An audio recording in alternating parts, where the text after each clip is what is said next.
A man's house was flooded, but he remained very calm, because he already knew the flood was coming, so he made thorough preparations in advance. He sealed all the windows and doors with tape, and bought a bunch of food from the supermarket. Then he sat comfortably at home watching TV, waiting for the surrounding houses to be submerged. Even the people in the neighboring city couldn't escape being flooded, but not a single drop of water entered the man's house. The man's house was safe. He leisurely brushed his saw at home. There was even mushroom stew in the pot.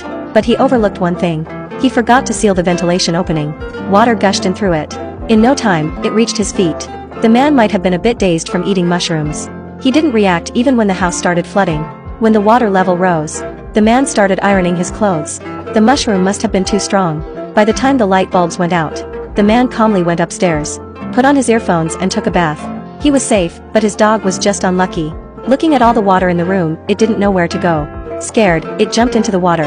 Although dogs can swim, with the windows and doors sealed, they couldn't swim out. How pitiful. After half an hour, the second floor was also flooded. The man climbed up to the attic using a ladder. On the attic, he nonchalantly charged his phone. After a while, the water flooded up. The man boldly soaked his feet again. In the end, with nowhere else to stay, he climbed up to the roof through the skylight. The man looked around. Oh no.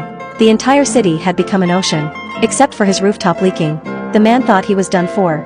2 days later, a large ship came to rescue him. It turned out that a man named Noah heard about the flood in advance. He built an ark 5 years ago.